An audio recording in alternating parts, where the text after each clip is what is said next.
The mind's very powerful, creates new universes every moment. It has tremendous power, tremendous energy. Every one of us is a Beethoven and a Shakespeare, every one of us. But some of us, we create universes of tearing thoughts instead of Hamlet. I don't think I want to do Hamlet or the Ninth Symphony today. I think I want to do self-hatred. That's my magnum opus, my tearing thoughts. I hate myself. I've written the book on it. But it's so creative. Your mind's always creating, is the point. It's always creating. It may be creating the Ninth Symphony or just self-hatred, but it's always creating. So which one do you want? Yeah. When the mind becomes alienated from its source, when it becomes focused externally, then it gets caught up in suffering. When it connects with the source, then it becomes peaceful. Sometimes people think if their mind became calm, they'd become boring. This is in New York. You know, we used to talk about people, especially when I was in university days. We'd say, "He has an interesting mind," and that was a great thing. So they want to rev up their minds, but actually, overactive minds are quite boring.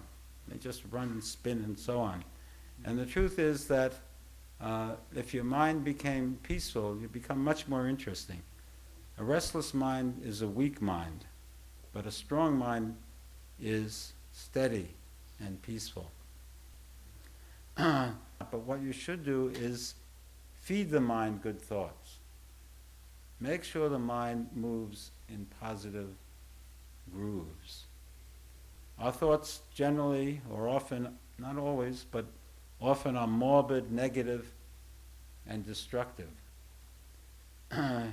We think we're being very discriminating and criticizing others, and we think we're making judgments and we're so intelligent, but actually we're weakening our minds. This negativity is a concealed form of self-hatred, and it leads ultimately to tearing thoughts. And tearing thoughts, I say endlessly, is the greatest problem we have in our inner life. These are the thoughts that we turn against ourselves. We just smash ourselves with these thoughts. I'm a loser, I'm no good, I'm worthless. We all have these thoughts. And they are the single most weakening thing that we do to ourselves. And as we do these tearing thoughts, our mind becomes weaker. What do I mean by weaker? More prey to them. We go from weakness to weakness, not strength to strength. We just get these tearing thoughts. You know what I'm talking about? I need a witness. Say amen. Amen. Oh, terrible. Terrible. Stop it. Can I have them make a vow? Yeah. No tearing thoughts. But you know what? If you think a tearing thought, fight it. Tearing thoughts will come up. You see, you can have a tearing thought about a tearing thought. Oh, I had a tearing thought. I'm no good.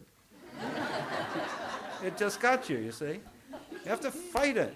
You have to expose it. You have to see it. And then, but when you have positive and creative thoughts, when you're in the flow of inspiration, creativity, you have a new project. You know that inspiration, that great feeling? You know, and positive thoughts flow and the whole creativity comes fabulous. Your whole lymph system benefits. Your immune system is dancing. Everything's good.